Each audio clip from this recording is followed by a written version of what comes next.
Hello sweet heart, एक बार फिर आ गया है आपका होस्ट, आपका दोस्त, आपका बायोलॉजी हैकर, खुशबू लगा के और स्टेथ लगा के। क्यों लगाई है मैंने ये स्टेथ? शोखी मारने के लिए? ऐसा लगता हूं मैं आपको? मकसद सिर्फ इतना है कि पूरे लेक्चर के दौरान आपका ड्रीम आपके सामने रहे। जस्ट इमेजिन, आपके एमडी कैट में रह गए हैं 6 दिन, सुबह से लेके शाम तक आप पढ़ रहे हैं, 10 घंटे से मुसलसल आप पढ़ रहे हैं, and suddenly what happens, your mitochondria shut down. आपके माइटोकॉन्ड्रिया काम करना छोड़ देते हैं। क्या होगा? बिल्कुल वही होगा जैसे घर में बिजली जाती है, सारी की सारी इलेक्ट्रॉनिक अप्लायंसेस बंद हो जाती हैं। इसी तरीके से अगर हमारी बॉडी के माइटोकॉन्ड्रिया शट डाउन होते हैं तो बॉडी के सारे जो ऑर्गन्स हैं वो काम करना छोड़ देंगे। क्यों? क्योंकि उनकी पावर सप्लाई ही कट ऑफ हो गई है। सो बेसिकली माइटोकॉन्ड्रिया जो है, they are the power house of the cell. और सेल क्या है? Again, cell is the basic structural and functional unit of living things. So अगर सेल को पावर नहीं मिलेगी तो अल्टीमेटली जो रिस्पेक्टिव ऑर्गेनिज्म है वो अलाइव नहीं रह सकेगा। सो आज हम डिस्कस करने वाले हैं mitochondria. MD CAT extensive prep का आज हमारा है डे नंबर 3 ऑफ 52 और ये हमारी माइटोकॉन्ड्रिया की कॉन्सेप्ट्स मास्टर क्लास है। माइटोकॉन्ड्रिया बड़ी सिंपल ऑर्गन है, लेकिन यहां से एग्जाम में जो एमसीक्यूज बनते हैं they are too damn hard. Sometimes बहुत ही मुश्किल क्वेश्चंस बनते हैं। क्यों? क्योंकि कुछ ऐसी बारीक इंफॉर्मेशन आपकी टेक्स्ट बुक में लिखी गई है कि उसको यूज करके एग्जामिनर आपको इंतहाई आसानी से ट्रैप कर लेता है। इसके अलावा माइटोकॉन्ड्रिया से दूसरे एरिया से कोरिलेशन के क्वेश्चंस बनते हैं। फॉर एग्जाम्पल, माइटोकॉन्ड्रिया की अंडरस्टैंडिंग को आपकी जो बायोएनर्जेटिक्स की, खासतौर पे सेलुलर रेस्पिरेशन की जो अंडरस्टैंडिंग है उसके साथ कनेक्ट करके, कोरिलेट करके एग्जामिनर आपके लिए क्वेश्चंस जनरेट करता है और वहां पे आप ट्रैप हो जाते हैं, राइट? सो इसी तरीके से माइटोकॉन्ड्रिया और क्लोरोप्लास्ट को कंपेयर करके एग्जामिनर क्वेश्चंस कई दफा जनरेट कर देता है। अगेन वहां पे फिर आप ट्रैप हो जाते हैं, सो वन। सो डिफरेंट वेज में एग्जामिनर आपको ट्रैप करता है। तो इंशाल्लाह आज अपने बायोलॉजी हैकर से जब आप माइटोकॉन्ड्रिया पढ़ लेंगे, आप माइटोकॉन्ड्रिया के मास्टरमाइंड बन जाएंगे और इंशाल्लाह आप इस काबिल हो जाएंगे कि आप किसी भी दूसरे स्टूडेंट को इवन माइटोकॉन्ड्रिया के बारे में पढ़ा सकें। ना सिर्फ इतना, बल्कि आप जब माइटोकॉन्ड्रिया के डीप कॉन्सेप्ट्स के क्वेश्चंस अपने कन्वेंशनल क्लासरूम टीचर से पूछेंगे तो वो भी एक दफा चकरा जाएंगे, right? So you have my words. Stay connected with me throughout the course of my lecture. So here I have got few MCQ traps for you. और ये देखिए हमारे पास क्वेश्चन नंबर 1 है जी। Mature RBCs mainly depend on anaerobic glycolysis because they, जो mature RBCs हैं वो depend करते हैं on the anaerobic glycolysis because they, A option is have many mitochondria, mitochondria इनके पास होते ही नहीं है। लैक माइटोकॉन्ड्रिया, ये बात ठीक है। हैव एक्स्ट्रा क्रिस्टी नहीं है तो माइटोकॉन्ड्रिया नहीं है तो क्रिस्टी भी नहीं है। यूज ऑक्सीजन डायरेक्टली, माइटोकॉन्ड्रिया नहीं है तो ऑक्सीजन भी यूज नहीं होनी। So best response to this question is beta. The number of mitochondria in a cell mainly depends upon. अब माइटोकॉन्ड्रिया का जो नंबर है किसी भी सेल में वो मेनली किस चीज पे डिपेंड करता है? अब देखिए आपके अंडरस्टैंडिंग को टेस्ट करते हैं। Cell size only, cell shape only, और एटीपी रिक्वायरमेंट ऑफ सेल और presence of nucleus, right? So अगर आप ये समझ रहे हैं कि बड़े साइज के सेल के अंदर माइटोकॉन्ड्रिया ज्यादा होंगे, you are thinking absolutely on the wrong lines. And the best response to this question is ATP requirement of the cell. जब भी किसी सेल की एटीपी रिक्वायरमेंट ज्यादा होगी उसके अंदर उतने ज्यादा माइटोकॉन्ड्रिया होंगे। सो ये सबसे बड़ा फैक्टर है। Then we have got a question, which cell will most likely have many mitochondria? अब ये जितने भी सेल्स आपके सामने दिए गए हैं इनमें से किसके अंदर ज्यादा माइटोकॉन्ड्रिया है? मेच्योर आरबीसी के अंदर तो माइटोकॉन्ड्रिया होते ही नहीं है। Dead skin cell of course no question, वहां पे भी माइटोकॉन्ड्रिया उस तरह से नहीं होंगे।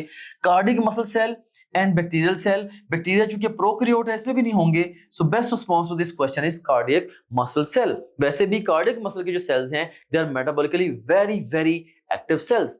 ठीक ठाक एनर्जी चाहिए होती है हार्ट के सेल्स को, क्योंकि हार्ट एक पंपिंग ऑर्गन है जो कि हमारे ब्लड को पंप करता है, तो 24 घंटे हार्ट को एनर्जी चाहिए, so you have to have large number of mitochondria there. Then we have got another question, sperm middle piece contains many mitochondria because they provide ATP4। अब जो स्पर्म का मिडिल पीस है उसमें बहुत सारे mitochondria होते हैं, क्यों? क्योंकि वो ATP प्रोवाइड करती हैं फॉर व्हाट?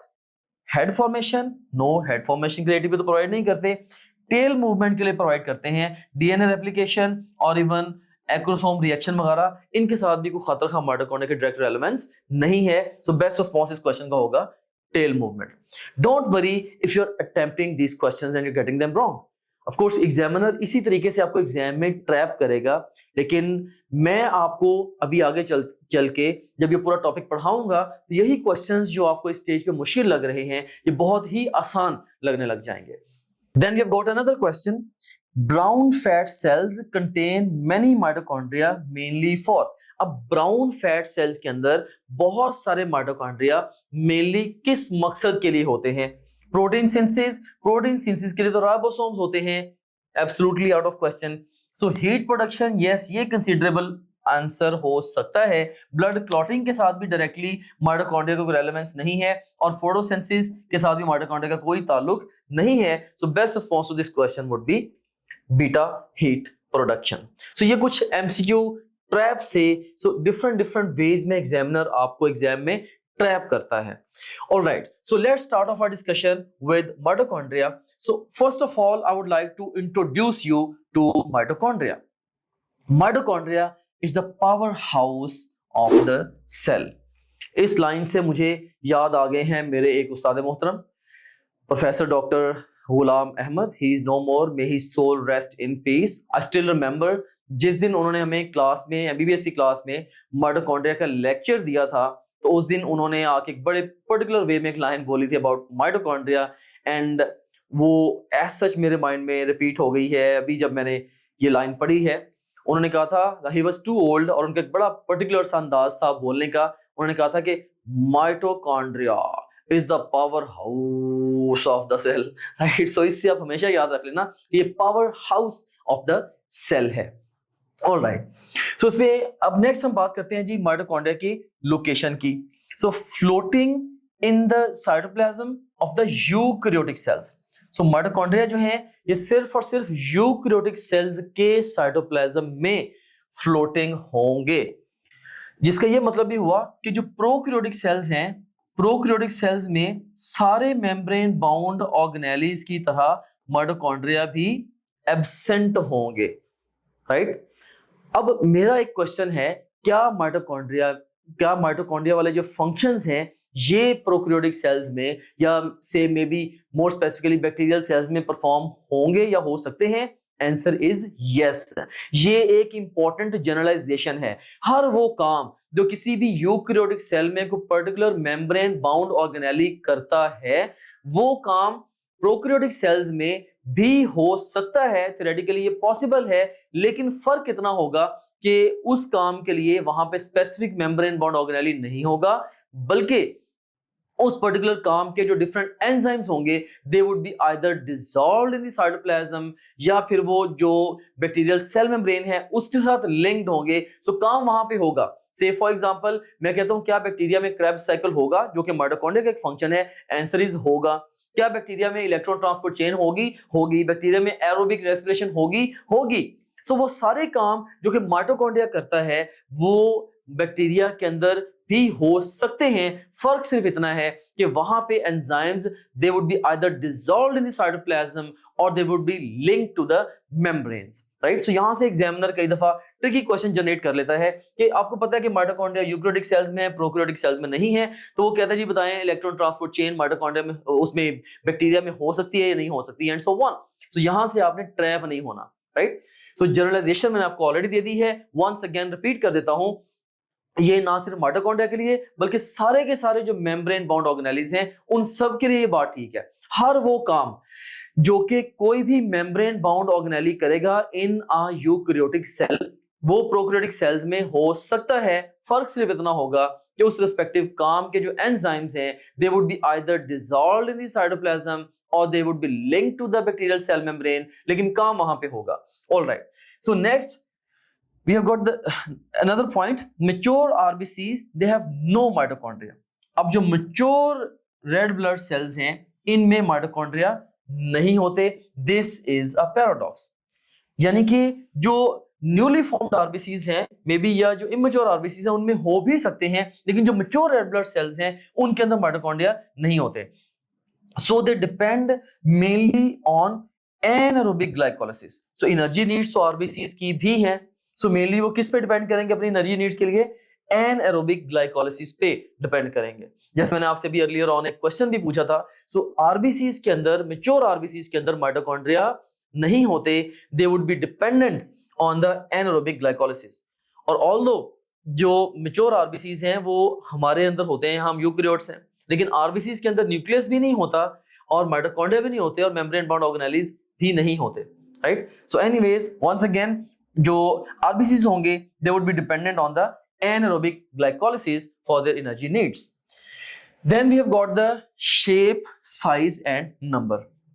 अब जो shape, size और number है ना, ये डिपेंड करते हैं upon the physiological activity और ATP requirement of the cell। अभी अर्लियर ऑन मैंने आपसे क्वेश्चन भी पूछा था कि जो नंबर ऑफ माइटोकॉन्ड्रिया है मेनली किस चीज पे डिपेंड करता है किसी भी सेल के अंदर, तो उसके लिए जो बेस्ट रिस्पॉन्स था that was the ATP requirement of the cell. So जितनी ज्यादा किसी सेल की एटीपी की रिक्वायरमेंट होगी उतने ज्यादा उसके अंदर माइटोकॉन्ड्रिया होंगे, राइट। So important point. और इसमें शेप के हवाले से अगर हम देखें, वेसिकल्स जैसे, रॉड्स जैसे या फिलामेंट्स की जैसे हो सकते हैं, साइज इनका स्मॉल और लार्ज भी हो सकता है, और नंबर जो है वो फ्यू और मैनी, नंबर वेरी करेगा, right. So more ATP demand more mitochondria and less ATP demand fewer mitochondria. ये बिल्कुल वैसी ही बात है जैसे बिलावल साहब ने कहा था कि ज्यादा बारिश होती है तो ज्यादा पानी आता है, और इसी तरीके से भाई जब ज्यादा एटीपी की रिक्वायरमेंट होगी तो ज्यादा माइटोकॉन्ड्रिया चाहिए होंगे, अगर लेस एटीपी की रिक्वायरमेंट होगी तो लेसर या फ्यूअर माइटोकॉन्ड्रिया चाहिए होंगे। सो हम कह सकते हैं कि नंबर ऑफ माइटोकॉन्ड्रिया जो है ना, number of mitochondria this is directly proportional to ATP requirement of the cell. Alright, so next अब हम बात करते हैं कुछ सेल्स की, कि कुछ पर्टिकुलर सेल्स हैं जिनके अंदर माइटोकॉन्ड्रिया की तादाद बहुत ज्यादा होती है। अब वहां पे सेल्स में माइटोकॉन्ड्रिया की तादाद ज्यादा क्यों होती है उसकी वजह हम जानते हैं। जैसे कार्डियक मसल सेल्स हैं, right, let me change the ink colour. Cardiac muscle cells हैं, अब कार्डियक मसल सेल्स में जो तादाद होगी माइटोकॉन्ड्रिया की वो खासी ज्यादा होती है। रीजन क्या है कि कॉन्टिन्यूस कॉन्ट्रैक्शन होनी है वहां पे, जिसके लिए बेतहाशा एटीपी चाहिए। सो कॉन्टिन्यूस कॉन्ट्रैक्शन चाहिए क्योंकि हार्ट हमारा 24 घंटे काम करता है, दरमियान में कोई रेस्ट नहीं लेता, right. And next sperm middle portion, या जो स्पर्म का मिडिल पीस है वो बेसिकली उसने चूंकि जो टेल है स्पर्म की, लाइक स्पर्म का से इसके स्ट्रक्चर में मेन हेड और टेल होती है, तो जो टेल ऑफ द स्पर्म है बेसिकली इसकी मूवमेंट के लिए एनर्जी जो है एटीपी वो इसने देनी होती है। तो इसलिए स्पर्म के मिडिल पीस के अंदर माइटोकॉन्ड्रिया बड़ी तादाद में होते हैं। And kidney proximal convoluted tubule cells, kidney के जो पीसीडी सेल्स हैं they are metabolically most active cells. Kidney के सारे सेल्स के अंदर जो पीसीडी के या प्रॉक्सिमल कॉन्वोल्यूटेड ट्यूब्यूल के सेल्स हैं मेटाबॉलिकली ये मोस्ट एक्टिव सेल्स हैं, राइट। और ये मोस्ट एक्टिव सेल्स क्यों हैं? क्योंकि ऑफ कोर्स वहां पे बेतहाशा एक्टिव ट्रांसपोर्ट होनी है और उसमें बेतहाशा एटीपी यूज होनी है। से यहाँ पे एक क्वेश्चन मैं आपसे पूछता हूं, उसके पहले ऑप्शंस आपके सामने रखता हूं। A option is PCT cell, B option is loop of Henle cell, C option is DCT cell यानी कि डिस्टल कॉन्वोल्यूटेड ट्यूब्यूल का cell, and E option is collecting duct cell. आपको पता है कि सारे के सारे सेगमेंट्स हैं of the nephron, the proximal convoluted tubule and the loop of Henle and the distal convoluted tubule and the collecting duct, right. सो ये सारे के सारे डिफरेंट सेगमेंट्स हैं ऑफ द नेफ्रॉन और वो सारे के सारे किस चीज से बने हैं? सेल्स से बने हैं। अब अगर मैं आपसे क्वेश्चन पूछूं इनमें से मेटाबॉलिकली मोस्ट एक्टिव सेल्स कौन से हैं, best response to this question would be PCT cells. क्योंकि 65% ऑफ द सॉल्ट्स, सोडियम वहां पे अब्सॉर्ब होगा एंड 65% ऑफ द वाटर भी वहां पे अब्सॉर्ब होगा। Almost all the amino acids, सारी काम की चीजें वहीं पे अब्सॉर्ब होंगी। So metabolically they are tremendously active cells, PCT cells. अब यहां से ये तो चलो एक डायरेक्ट क्वेश्चन है। अब यहां से कई दफा एग्जामिनर क्लेवरली माइटोकॉन्ड्रिया की अंडरस्टैंडिंग के साथ रिलेट करके भी आपसे क्वेश्चन पूछ सकता है। एग्जामिनर आपसे पूछ सकता है कि इन सब सेल्स में से जो मोस्ट ऑक्सीजन कंज्यूमिंग सेल्स कौन से हैं। ऑफ कोर्स इनमें से सबसे ज्यादा बड़ी तादाद माइटोकॉन्ड्रिया की किसके अंदर है, पीसीडी के अंदर। माइटोकॉन्ड्रिया ही वो ऑर्गेनेलिज है जिनमें ऑक्सीजन कंज्यूम होती है। जो हम सांस लेते हैं ना, अल्टीमेटली जाके माइटोकॉन्ड्रिया के अंदर जाके कंज्यूम हो रही होती है oxygen. So most oxygen consuming cells वो भी पीसीडी सेल्स होंगे। So most carbon dioxide producing cells कौन से होंगे, हमें पता है कि माइटोकॉन्ड्रिया ही वो ऑर्गेनेलिज हैं जो कि कार्बन डाइऑक्साइड प्रोड्यूस करते हैं। So most CO2 producing sales भी पीसीडी सेल्स होंगे। अब अगर एग्जामिनर आपसे क्वेश्चन पूछता है कि अगर किडनी की ब्लड सप्लाई कंप्रोमाइज होती है या किडनी की ब्लड सप्लाई आप बंद कर देते हैं, सबसे पहले सेल्स मरेंगे कौन से। याद रखना बायोलॉजी का रूल है, जो सेल मेटाबॉलिकली जितना ज्यादा एक्टिव होता है उतना ही फ्रेजाइल भी होता है।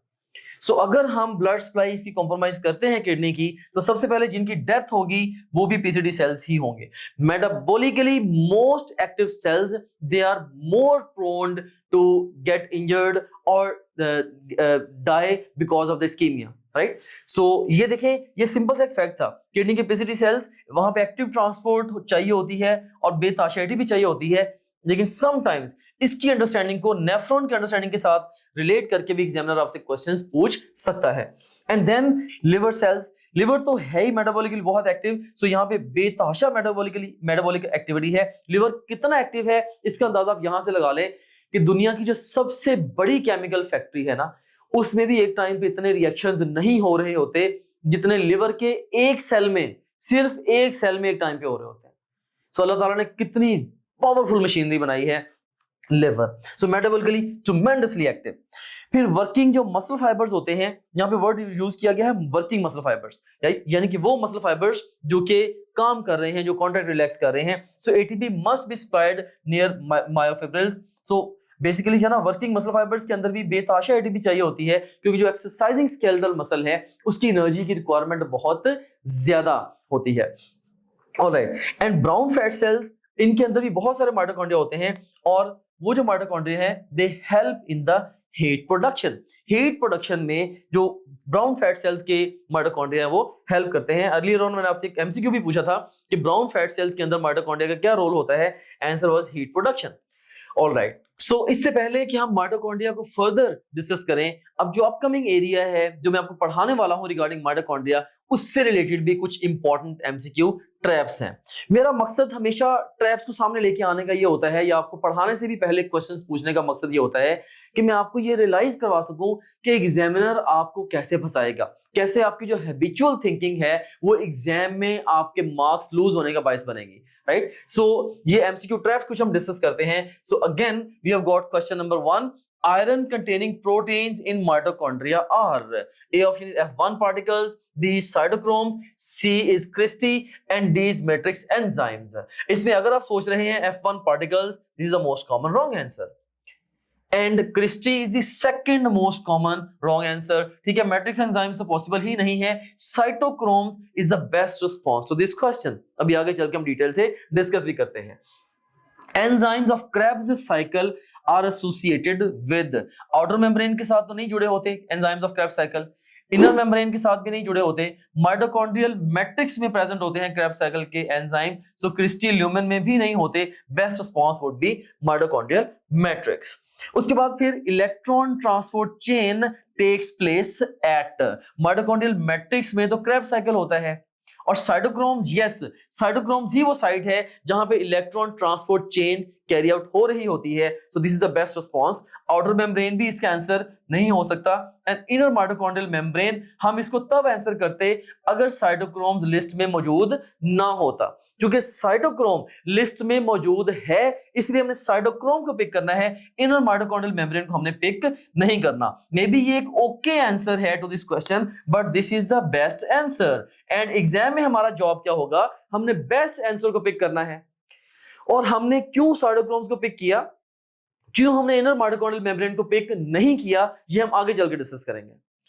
Alright, so next we have got another question, lumen of cristae of mitochondria is part of. अब जो क्रिस्टी ऑफ माइटोकॉन्ड्रिया है उसका जो लुमेन है वो किसका पार्ट है? आउटर मेम्ब्रेन और इनर मेम्ब्रेन, आउटर कंपार्टमेंट और inner compartment. So most of the students इसको आंसर करते हैं the inner compartment, which is the most common wrong answer. इसका जो बेस्ट रिस्पॉन्स है वो आउटर कंपार्टमेंट है। अभी आगे चल के जब हम माइटोकॉन्ड्रिया का डिटेल्ड स्ट्रक्चर डिस्कस करेंगे वहां पे इसको हम डिटेल से देखेंगे भी। So here we have got the structure of mitochondria. So इसमें अगर आप गौर करें कि माइटोकॉन्ड्रिया जो है they are double membrane bound organelles. ये डबल मेम्ब्रेन बाउंड ऑर्गेनेलिस है। इसमें हमारे पास सबसे पहले जी आउटर मेम्ब्रेन है। जो आउटर मेम्ब्रेन है, जैसे ये देखिए आप कि ये जो मेम्ब्रेन है ये आउटर मेम्ब्रेन है और ये आउटर मेम्ब्रेन स्मूथ है बिल्कुल, दिस इज स्मूथ, राइट, ये स्मूथ मेम्ब्रेन है, कोई स्किन फोल्डिंग्स वगैरह नहीं है। And then inner to the outer membrane we have got the inner membrane. अब ये देखिए ये आउटर मेम्ब्रेन थी, आउटर मेम्ब्रेन के बाद ये देखिए यहां पे हमें ये जो नजर आ रही है this is the inner membrane. और ये भी आप गौर करें कि ये जो इनर मेम्ब्रेन है ये ऐसे फोल्ड्स बना रही है। ये जो folds finger like projections of the inner membrane है इनको हम क्या बोलते हैं? These are the cristae. So ये आप देख सकते हैं कि ये जो हमारे पास ये जो फिंगर लाइक प्रोजेक्शंस हैं ये हमारे पास क्रिस्टी है। सो आउटर मेम्ब्रेन स्मूथ है और जो इनर मेम्ब्रेन है, इनर मेम्ब्रेन जो ये फोल्डेड है एंड ये फोल्ड होके क्या बना रही है? It's folded to form cristae. And cristae का क्या पर्पस है? बेसिकली अब देखिए क्रिस्टी जो है, क्रिस्टी का पर्पस है to increase the surface area for oxidative phosphorylation. So एक तो हमें यहां से ये भी समझ में आया कि जो ऑक्सीडेटिव फॉस्फोरिलेशन है वो भी इनर मेम्ब्रेन के साथ लिंक्ड है, क्रिस्टी के साथ समहाउ लिंक्ड है। और जो बेसिकली क्रिस्टी है, क्रिस्टी का पर्पस क्या है? ऑक्सीडेटिव फॉस्फोरिलेशन के लिए सरफेस एरिया बढ़ाना, क्योंकि इनर माइटोकॉन्ड्रियल मेम्ब्रेन पे क्या होनी है? Oxidative phosphorylation. सो वो मेम्ब्रेन की सरफेस जितनी ज्यादा होगी, सरफेस एरिया जितना ज्यादा होगा उतनी ज्यादा ऑक्सीडेटिव फॉस्फोरिलेशन वहां पे होगी। सो क्रिस्टी का कोर पर्पस यही है। उसके बाद फिर जो क्रिस्टी है इसके ऊपर फर्दर होते हैं F1 पार्टिकल्स जिन्हें हम एटीपी सिंथेस पार्टिकल्स भी बोलते हैं। बेसिकली ये एटीपी बनाते हैं using the proton gradient, right? So we have got the cristae and we have got the F1 particles या ATP synthase particles। और उसके बाद फिर F1 particles के साथ फर्दर लिंक्ड होते हैं साइटोक्रोम्स जिन्हें कहते हैं ये आयरन कंटेनिंग प्रोटीन्स है। अर्लियर और आपसे मैंने क्वेश्चन भी पूछा था कि ये आयरन कंटेनिंग प्रोटीन्स हैं और इलेक्ट्रॉन ट्रांसपोर्ट चेन यहाँ पे होनी है। देखिए यहां से भी एमसीक्यू बनता है, यहां से भी एमसीक्यू बनता है।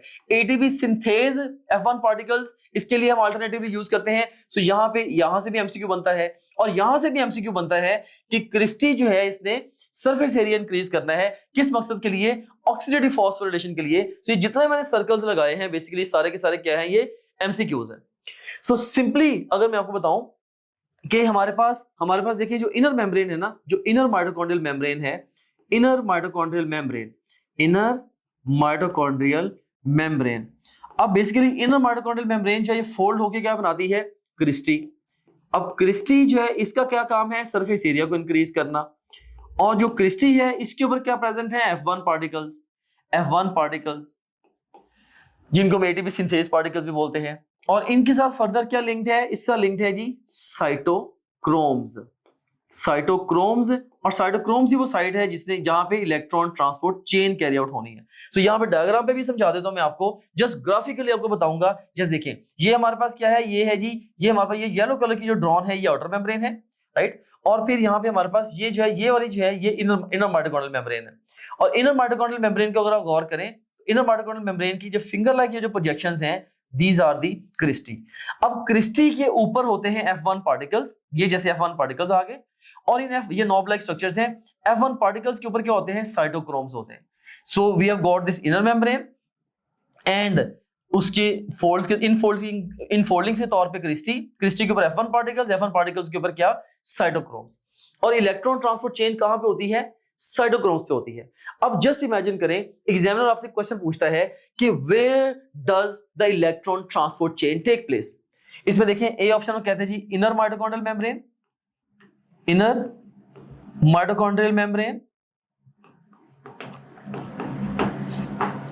ये आपके पास बना जी ए ऑप्शन। फिर बी ऑप्शन वो कहता है kg cristae of mitochondria. C option कहता है F1 particles and D option वो कहता है साइटोक्रोम्स। साइटोक्रोम्स। अब क्या इनर माइटोकॉन्ड्रियल मेम्ब्रेन गलत आंसर है? नो। क्या क्रिस्टी और F1 पार्टिकल्स गलत है? नो। ये सारे के सारे राइट आंसर्स हैं, लेकिन हमें कॉन्सेप्चुअली पता है कि इलेक्ट्रॉन ट्रांसपोर्ट चेन साइटोक्रोम्स पे होती है। Cytochromes in turn F1 particles पे प्रेजेंट हैं और F1 पार्टिकल्स क्रिस्टी के ऊपर हैं और cristae as in foldings of inner mitochondrial membrane है, right? So electron transport chain it takes place on the cytochromes of the F1 particles of the Christie of the inner mitochondrial membrane of the mitochondria, right? So ये most precise information है regarding the location of the electron transport chain. So once again अब हम recap करते हैं। हम discuss कर रहे थे structure of the mitochondria। उसमें सबसे पहले we have got the outer membrane जो कि smooth थी, फिर inner membrane जो कि folded थी to form Christie, और उसके बाद फिर हमने Christie F1 particles और साइटोक्रोम्स, हमने इनकी जो ऑर्गेनाइजेशन है इन द माइटोकॉन्ड्रिया उसको डिटेल से पढ़ा। और उसके बाद फिर जो एक स्पेस है between the outer mitochondrial membrane and the inner mitochondrial membrane, इसको हम बोलते हैं ये इंटर मेम्ब्रेन स्पेस है, या इसको हम आउटर कंपार्टमेंट ऑफ माइटोकॉन्ड्रिया भी बोलते हैं, आउटर कंपार्टमेंट ऑफ माइटोकॉन्ड्रिया। और यही वो साइट है जहां पे प्रोटॉन्स एक्यूमुलेट होते हैं ड्यूरिंग इलेक्ट्रॉन ट्रांसपोर्ट चेन। अब एग्जामिनर ट्रिकी क्वेश्चन कई दफा एग्जाम में पूछता है कि during the electron transport chain जो प्रोटॉन्स हैं वो कहां पे एग्जैक्टली एक्यूमुलेट होते हैं। तो इसमें वो इंटरमेम्ब्रेन स्पेस कहे या आउटर कंपार्टमेंट कहे, दिस इज सेम थिंग। और इस स्पेस को आप याद रखिएगा for the accumulation of the protons. Alright, so ये नंबर 4 पे हमने जो इंटरमेम्ब्रेन स्पेस है इसके बारे में डिस्कस किया। उसके बाद फिर ये आउटर कंपार्टमेंट के बारे में, उसके बाद फिर inner to the inner mitochondrial membrane. ये जो ग्रीन कलर का सारा पोर्शन आपको नजर आ रहा है इसको हम बोलते हैं ये है inner compartment. This is the inner mitochondrial compartment, right? सो ये इनर कंपार्टमेंट है और inner compartment of the mitochondria this is filled with the matrix. So ये सारे के सारा आपको जो ग्रीन कलर का नजर आ रहा है ये क्या है? This is the matrix. अब मैट्रिक्स के बारे में अगर हम डिटेल से पढ़ें, it contains the enzymes of Krebs cycle. So ये फैक्ट जो है ये एग्जाम के लिए इंपॉर्टेंट है। एग्जाम आपसे क्वेश्चन पूछता है कि जी क्रेब्स साइकिल के एंजाइम्स कहां पे होंगे, and the best response to this question is mitochondrial matrix. So इस तो एक तो एंजाइम्स हो गए इसके अंदर क्रेब्स साइकिल के, नंबर 2 पे इसके अंदर होता है सर्कुलर डीएनए, राइट? सो यही डीएनए है जिसकी प्रेजेंस की वजह से हम कहते हैं कि माइटोकॉन्ड्रिया सेमी ऑटोनोमस ऑर्गेनेलिज है। ये सेमी ऑटोनोमस ऑर्गेनेलिज है, यानी कि इनके पास अपना इनका डीएनए है और इस अपने डीएनए की वजह से ये सेल्फ रेप्लिकेबल ऑर्गेनेलिज है, यानी कि अगर सेल डिवाइड ना भी करे तो इंडिपेंडेंट ऑफ सेल डिवीजन खुद से 1 से 2, 2 से 4 माइटोकॉन्ड्रिया बन सकते हैं या खुद से ही रेप्लिकेट हो सकते हैं माइटोकॉन्ड्रिया। सो ये सेमी ऑटोनोमस ऑर्गेनेलिज हैं और यही स्ट्रॉन्ग एविडेंस है of endosymbiotic origin of the mitochondria, right? So basically endosymbiotic theory ने यही सजेस्ट किया था ना कि माइटोकॉन्ड्रिया वो इवॉल्व हुए from ancient bacteria living inside another cell, right? कि माइटोकॉन्ड्रिया कैसे इवॉल्व हुए हैं एंडोसिम्बियोटिक थ्योरी के अकॉर्डिंगली। जब एंशिएंट बैक्टीरिया ने दूसरे सेल्स के अंदर रहना शुरू किया उससे माइटोकॉन्ड्रिया इवॉल्व हुए, राइट? सो ये जो बेसिकली जो सर्कुलर डीएनए है इसकी प्रेजेंस एंडोसिम्बियोटिक थ्योरी को सपोर्ट करती है। सो एग्जाम आपसे क्वेश्चन भी पूछ सकता है which of the following supports the endosymbiotic theory of mitochondrial origin, right? उसमें enzymes of Krebs cycle, DNA, ribosome, proteins, RNA whatsoever. तो यहां पे जो circular DNA of the mitochondria है ये बेसिकली सपोर्ट करेगा endosymbiotic origin of the mitochondria को। अब यहां पे डीएनए का मतलब ये है कि अगर डीएनए प्रेजेंट है तो ये डीएनए इसका मतलब है ट्रांसक्राइब भी हो सकेगा। सो अगर इस डीएनए की ट्रांसक्रिप्शन होगी तो आरएनए बनेगा, अगर आरएनए बनेगा तो उसकी ट्रांसलेशन होगी तो आपके पास प्रोटीन्स भी बनेंगी और प्रोटीन्स बनाने के लिए आपको राइबोसोम्स भी चाहिए होंगे। सो सिर्फ अगर मैं आपको इतनी बात बताता हूं ना कि माइटोकॉन्ड्रियल मैट्रिक्स के अंदर डीएनए मौजूद है और डीएनए है भी एक्टिव, तो इसका ऑटोमेटिकली मतलब ये है कि उसके अंदर जो है वो आरएनए भी होगा और उसके अंदर राइबोसोम्स भी होंगे और इसके अंदर प्रोटीन्स भी होंगी, और इसका ये भी मतलब है कि ये सेल्फ रेप्लिकेबल ऑर्गेनेली है माइटोकॉन्ड्रिया। और एक और इंपॉर्टेंट फैक्ट कि ये जो डीएनए है ना, जो माइटोकॉन्ड्रियल डीएनए है ना, ये मैटरनल डीएनए है, ये मैटरनल डीएनए है, मैटरनल डीएनए। ये डीएनए वो है जो कि मम से आया हुआ होता है, ये मम से आया हुआ होता है, क्योंकि साइटोप्लाज्म जो है वो जायगोट फॉर्मेशन में मेनली वो मम साइड से आता है, तो ये मैटरनल डीएनए है। सो यहीं से हम कह सकते हैं कि ये जो मैटरनल डीएनए है it can be traced back to the DNA of अम्मा हवा, राइट। सो ये जस्ट एक इंटरेस्टिंग फैक्ट था, सो ये बहुत ज्यादा ओवर टाइम चेंज नहीं हुआ होगा। एनीवेज, सो ये था जी अबाउट द माइटोकॉन्ड्रियल मैट्रिक्स। सो यहाँ पे आप देख ही सकते हैं, ये आपको माइटोकॉन्ड्रियल डीएनए नजर आ रहा है, यहाँ पे ये सारे के सारे डिफरेंट राइबोसोम नजर आ रहे हैं, right, and so on. All right, so that's all about the structure of mitochondria. अब माइटोकॉन्ड्रिया के स्ट्रक्चर से जो ट्रैप क्वेश्चंस मैंने आपसे पूछे थे, अब हम देखते हैं क्या आप उन क्वेश्चंस को इंतहाई आसानी से आंसर कर पाते हैं। देखिए, iron containing protein in mitochondria, very simple, cytochromes. Enzymes of Krebs cycle कहां पे होंगे? Mitochondrial matrix. Electron transport chain कहां पे होगी? साइटोक्रोम्स। फिर lumen of cristae of mitochondria किसका पार्ट है? ये आउटर कंपार्टमेंट का पार्ट है। सो वन लास्ट थिंग जो कि मैं आपको बताना चाहूंगा regarding the structure of mitochondria, वो ये है कि ये जो लुमेन है माइटोकॉन्ड्रिया का, से here we have got the lumen of the cristae of mitochondria, right. सो ये देखिए यहां पे भी जैसे ये है lumen of the cristae of mitochondria. अब जो lumen of the cristae of mitochondria है, ये किसका पार्ट है? तो ये आप देख सकते हैं क्लियरली कि ये इंटरमेम्ब्रेन स्पेस या ये आउटर कंपार्टमेंट का पार्ट है। तो ये वाला क्वेश्चन भी एग्जाम में आ सकता है। सो that's all about the structure of mitochondria. अब हम इससे रिलेटेड कुछ क्वेश्चंस को दोबारा डिस्कस करते हैं जो मैंने आपसे अर्लियर ऑन पूछे थे। अब देखना आप इन्हीं क्वेश्चंस को कितनी आसानी से आंसर कर पाओगे। Iron containing proteins in mitochondria एक ही हैं, साइटोक्रोम्स हैं। एंजाइम्स ऑफ क्रेब्स साइकिल कहां पे होंगे? माइटोकॉन्ड्रियल मैट्रिक्स में होंगे। इलेक्ट्रॉन ट्रांसपोर्ट चेन कहां पे होगी?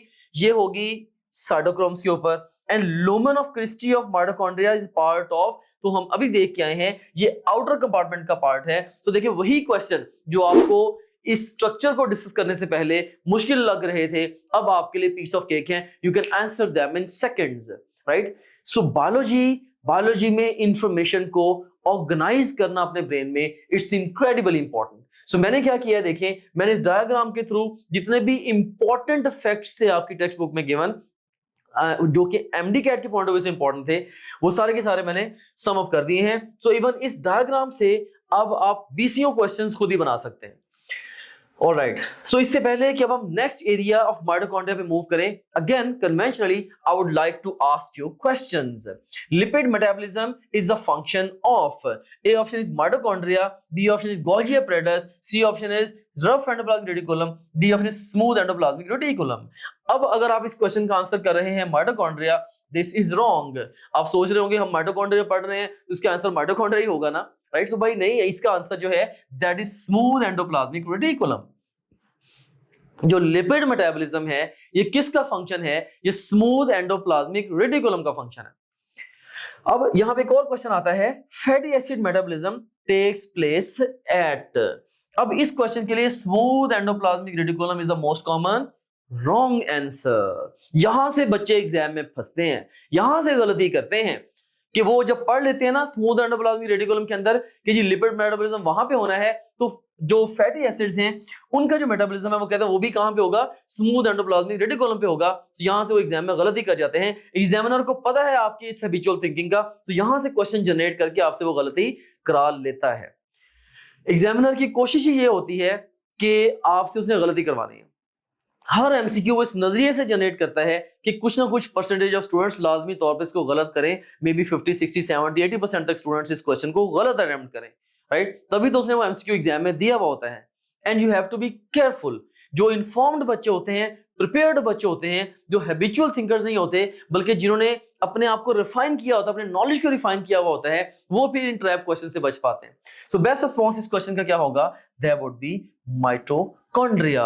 अगर आपसे पूछा जाए लिपिड मेटाबॉलिज्म के लिए रिस्पेक्टिव ऑर्गेनेल्स कौन से responsible, answer is smooth endoplasmic reticulum. अगर आपसे पूछा जाए फैटी एसिड मेटाबॉलिज्म, आपने आंसर किसको करना है, माइटोकॉन्ड्रिया। माइटोकॉन्ड्रिया। कई दफा ना ऐसे करोड़ के बोलने में बड़ा मजा आता है।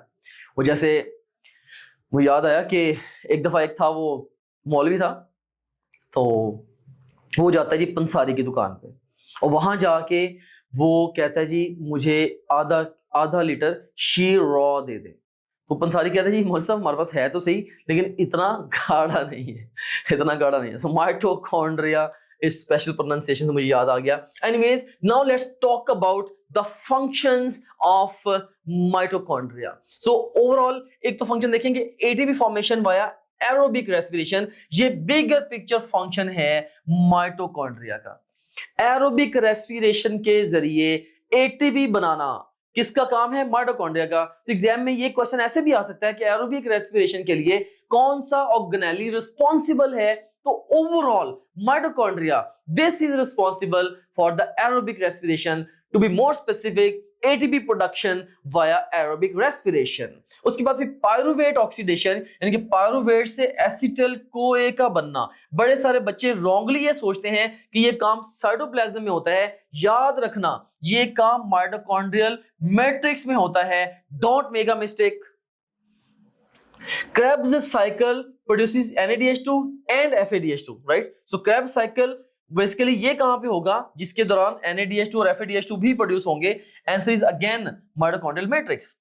सो अब एग्जाम अगर क्वेश्चन आपसे पूछता है कि जी NADH2 वो माइटोकॉन्ड्रिया में किस प्रोसेस के दौरान प्रोड्यूस होते हैं, या FADH2 किस प्रोसेस के दौरान प्रोड्यूस होते हैं, आंसर इज Krebs साइकिल। कहां पे प्रोड्यूस होते हैं, answer is mitochondrial matrix. So every single word, मेरी कोशिश होती है कि हर सिंगल वर्ड जो अपनी स्लाइड्स में मैं लेके आऊं वो MCQ ओरिएंटेड हो, right. So you can see कि हर लाइन, हर वर्ड जो मैं बोल रहा हूं, they are all MCQs, right? So electron transport chain, जहां पे होना है ट्रांसफर ऑफ इलेक्ट्रॉन्स, तो ये कहां पे होगी, on the cytochromes of the F1 particles which are present on cristae of inner mitochondrial membrane, right. So cytochromes पे होगी। एंड फाइनल जो इलेक्ट्रॉन एक्सेप्टर है इलेक्ट्रॉन ट्रांसपोर्ट चेन में, दैट इज ऑक्सीजन। ये भी बड़ा इंपॉर्टेंट फैक्ट है, 5 star fact है from the examination point of view, कि इलेक्ट्रॉन ट्रांसपोर्ट चेन तो साइटोक्रोम्स पे होती है, लेकिन फाइनल इलेक्ट्रॉन जो एक्सेप्टर है वो कौन सी चीज होती है, आंसर इज ऑक्सीजन। सो हम कहते हैं ना ऑक्सीजन, जो माइटोकॉन्ड्रिया या ऑक्सीजन कंज्यूमिंग ऑर्गेनेल्स है, तो माइटोकॉन्ड्रिया में फर्दर ऑक्सीजन कहां पे कंज्यूम होती है, during the electron transport chain, rather at the end of the electron transport chain, क्योंकि इलेक्ट्रॉन ट्रांसपोर्ट चेन के एंड पे जो फाइनल इलेक्ट्रॉन एक्सेप्टर्स होगी दैट वुड बी ऑक्सीजन। उसके बाद फिर ऑक्सीडेटिव फॉस्फोरिलेशन या ATP formation link with the electron transport chain, इसको बोलते हैं ऑक्सीडेटिव फॉस्फोरिलेशन। तो ये कहां पे होनी है, ये इनर माइटोकॉन्ड्रियल मेम्ब्रेन पे होनी है, वहां पे खास तौर पे क्रिस्टी पे हो रही होती है, क्रिस्टी पे खास तौर पे F1 पार्टिकल्स के साइटोक्रोम्स के ऊपर हो रही होती है, एंड सो ऑन। तो यहां पे देखिए ATP synthesis using proton gradient, so ये किसका काम है, ये एटीपी सिंथेस का काम है, या जिसको ऑक्सीसोम भी बोल देते हैं, या F1 पार्टिकल या एलिमेंट्री पार्टिकल भी बोल देते हैं। Alright, and fatty acid metabolism ये बेसिकली कहां पे होता है, on the matrix of the mitochondria. जो फैटी एसिड मेटाबॉलिज्म है ये भी in the matrix of the mitochondria होता है। तो ये इंपॉर्टेंट फंक्शंस हैं माइटोकॉन्ड्रिया के, वो आपने याद रखने। सो अब जनाब मैं आपको देता हूं ब्रिज टू सेलुलर रेस्पिरेशन। बड़ी दफा एग्जाम में जो क्वेश्चंस आते हैं माइटोकॉन्ड्रिया से रिलेटेड, वो सेलुलर रेस्पिरेशन की अंडरस्टैंडिंग के साथ कोरिलेट करके आते हैं, तो इसीलिए मैंने यहाँ पे ये कोरिलेशन या ये जो ब्रिज है टू सेलुलर रेस्पिरेशन ये डाल दिया है। सो बेसिकली माइटोकॉन्ड्रिया ये ऐसे ऑर्गेनेल्स हैं जिन्होंने फूड एनर्जी को केमिकल एनर्जी में कन्वर्ट करना है, जैसे कि ग्लूकोज को एटीपी में कन्वर्ट करना है। हम रोटी खाएं, हम आलू खाएं, हम बनाना खाएं, ड्राई फ्रूट्स खाएं, हम जो कुछ भी खाते हैं उसने अल्टीमेटली जाके एटीपी बनानी है, और एटीपी बनने का जो काम है मेनली माइटोकॉन्ड्रिया में होता है। मैं ये नहीं कह रहा कि 100% माइटोकॉन्ड्रिया में होता है, कुछ ना कुछ एटीपी साइटोप्लाज्म में भी बनती है, लेकिन मेनली जो फूड एनर्जी को केमिकल एनर्जी में कन्वर्ट करना वो काम किसका है, माइटोकॉन्ड्रिया का। ऑलराइट, सो अब देखिए कि जस्ट इमेजिन करें कि आपने एक एप्पल खाया, राइट, और उसमें जो स्टार्च है वो डाइजेस्ट हुई, ग्लूकोज आपके ब्लड में चला गया, और ब्लड के along glucose ultimately it has entered into your liver cell और मे बी एनी सेल। अब वहां जाके होना क्या है, ये जो ग्लूकोज है it will break down first and it will produce the pyruvate, और ये काम कहां पे होना है, ये काम होना है आपके साइटोप्लाज्म के अंदर। सो ग्लूकोज की पहले ब्रेकडाउन हो गई इनटू द पायरुवेट, और ये काम हुआ in the cytoplasm, and then this pyruvate it enters the mitochondria and becomes acetyl CoA. अब एसिटिल कोए की जो फॉर्मेशन है ये काम कहां पे होता है, ये काम होता है माइटोकॉन्ड्रिया के लेवल के ऊपर, राइट। और उसके बाद फिर जो एसिटिल कोए है यही वो कंपाउंड है जो कि क्रेब्स साइकिल में एंटर होता है, और जो क्रेब्स साइकिल है इसके दौरान NADH2 और FADH2 प्रोड्यूस होते हैं, राइट। अब समझें कि ATP एनर्जी करेंसी है, और जो NADH2 और FADH2 ये चेक हैं जो कि इलेक्ट्रॉन ट्रांसपोर्ट चेन के दौरान जाके कैश कराए जा सकते हैं। पेमेंट हम दो ही तरीके से ले सकते हैं ना, हमें या तो जनाब कोई गिन के कैश पकड़ा दे, ये लो भाई तुम्हारा कैश है, या बड़ी दफा हमें चेक दे दे, भाई ये चेक ले लो जाके तुम इसको कैश करा लेना। तो क्रेब्स साइकिल के दौरान ये एनर्जी के चेक बन जाते हैं ATP के, जो कि इलेक्ट्रॉन ट्रांसपोर्ट चेन के दौरान जाके बाद में कैश हो जाते हैं।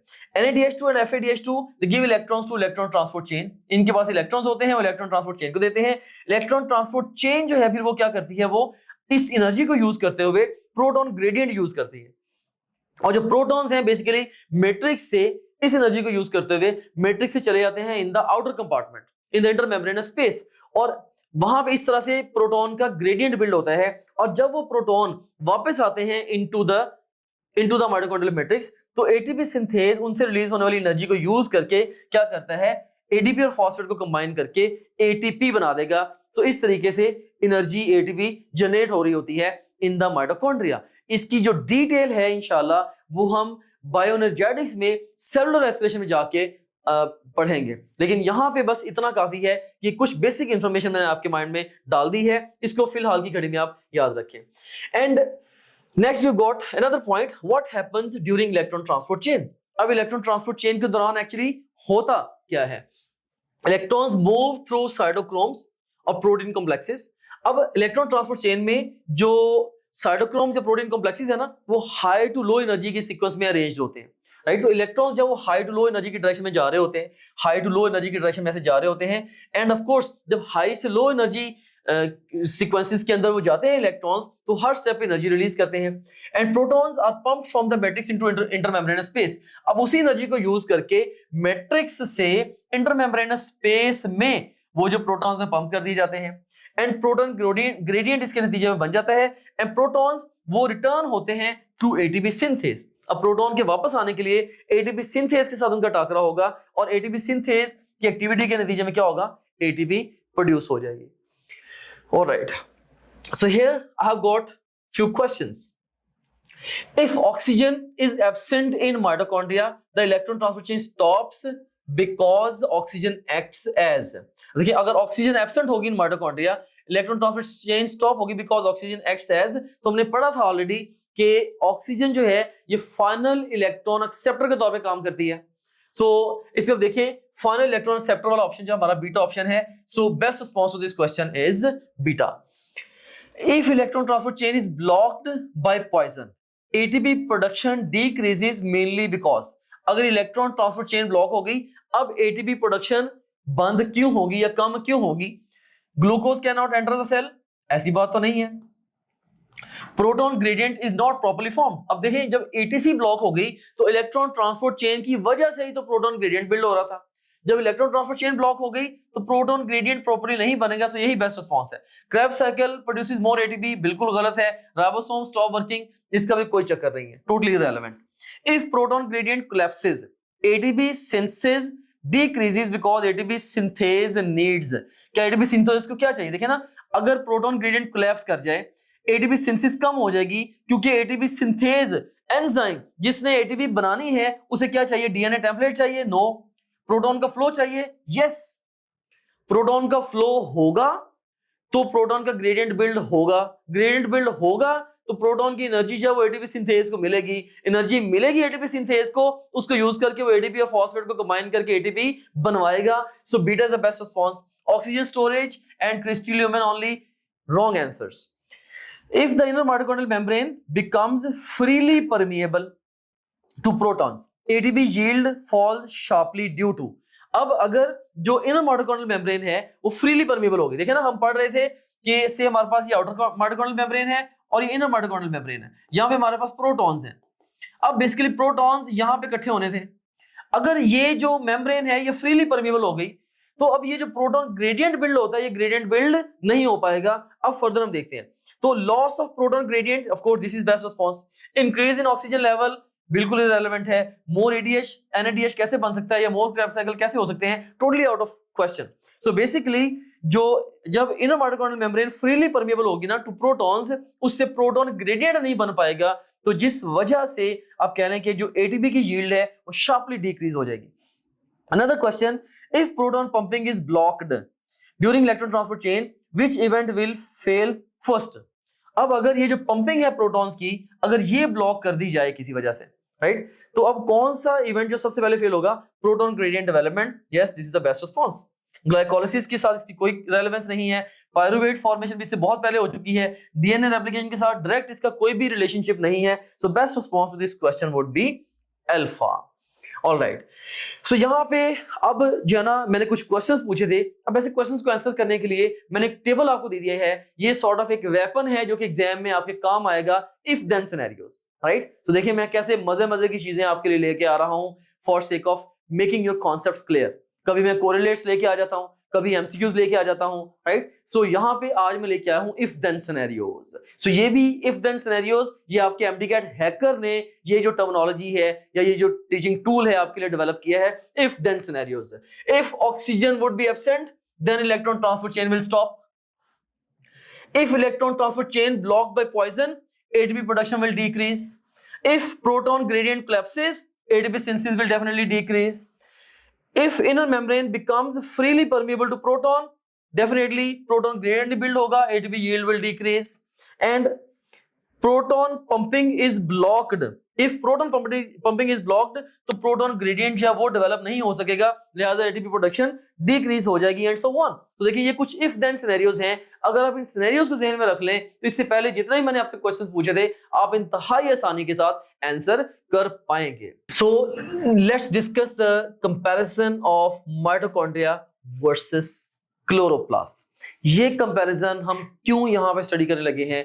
क्योंकि एग्जामिनर को आपकी वीकनेस का पता है कि आप इन दोनों ऑर्गेनेलिज को आपस में कंफ्यूज करते हो। इनमें दोनों ऑर्गेनेलिज में काफी सारी चीजें सिमिलर हैं विद सर्टेन माइन्यूट डिफरेंसेस। तो एग्जामिनर को ये बात पता है और एग्जामिनर यहां से आपके लिए ट्रैप एमसीक्यूज जनरेट करता है। सो इस टेबल को अगर हम डिस्कस कर लेंगे इन डिटेल तो इंशाल्लाह आज के बाद आप एग्जाम में बैठ के कभी भी माइटोकॉन्ड्रिया और क्लोरोप्लास्ट के दरमियान कंफ्यूज नहीं होंगे और बड़ी प्रिसीजन के साथ अपने हर क्वेश्चन को आंसर करेंगे। So let's discuss this table. First of all conventionally I would like to orient you towards this table. इस टेबल में सबसे पहले कॉलम में we have got the feature, in the second column we have got mitochondria, and in the third column we have got the chloroplasts. First of all we have got function. अब जो function है mitochondria का वो क्या है? ATP production.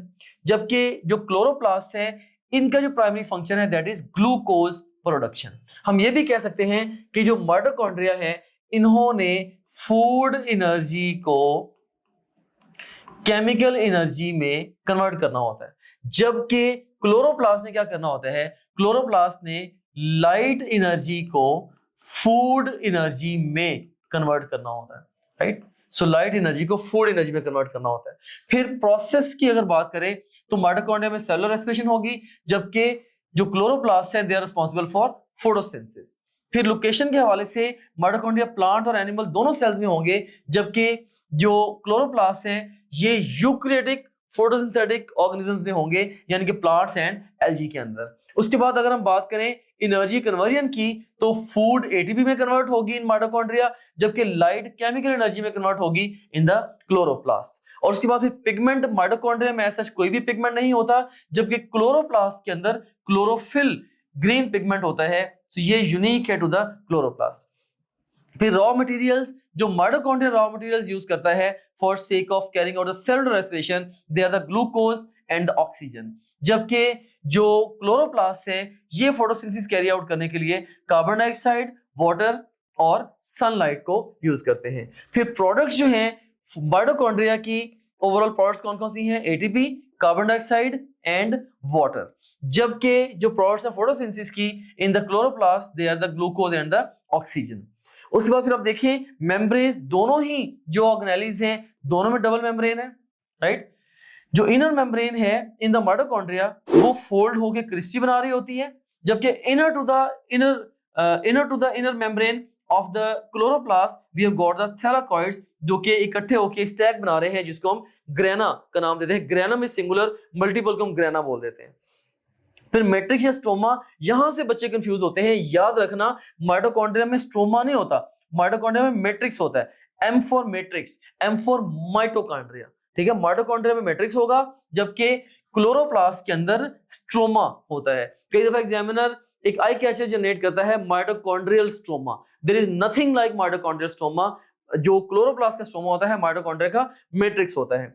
फिर DNA and ribosomes, तो own circular DNA और 70s राइबोसोम्स होंगे माइटोकॉन्ड्रिया के अंदर। सेम चीज क्लोरोप्लास्ट में भी होगी, इसका ओन सर्कुलर डीएनए और 70s राइबोसोम्स होंगे। यानी कि दोनों ही ये जो ऑर्गेनेलीज हैं ये सेमी ऑटोनोमस हैं, दोनों ही irrespective of the cell division ये डिवाइड कर सकते हैं। उसके बाद फिर अगर हम सेल प्रेजेंस की बात करें तो जो माइटोकॉन्ड्रिया है प्लांट और एनिमल दोनों तरह के सेल्स में मौजूद हैं, जबकि जो क्लोरोप्लास्ट है ये green parts of the plants के अंदर सिर्फ और सिर्फ होंगे, राइट। जो प्लांट के इवन नॉन ग्रीन पार्ट्स हैं वहां पे भी ऐसा क्लोरोप्लास्ट नहीं होते, वहां पे मे बी प्लास्टिड्स की दूसरी टाइप्स होती हैं, लेकिन जहां पे भी क्लोरोप्लास्ट होंगे वहां पे आपको ग्रीन कलर मिलेगा। सो ये था जी कंपैरिजन माइटोकॉन्ड्रिया का और क्लोरोप्लास्ट का। सो ये जो कंपैरिजन है इसको आप ज़हन में रखना, ये आपको एग्जाम में कुछ ट्रिकी एमसीक्यूज को आंसर करने में हेल्प करेगा। So now let's move on to the next slide. So that's all about mitochondria. अब जस्ट ये कंक्लूडिंग लाइन है माइटोकॉन्ड्रिया के बारे में। माइटोकॉन्ड्रिया बेसिकली इनका मेन काम क्या है? इनका काम है फूड एनर्जी को एटीपी या केमिकल एनर्जी में कन्वर्ट करना। तो अब देखिए जितना कुछ भी हम खाते हैं ultimately it will make its way after digestion into the blood, and once you are in the blood you are everywhere.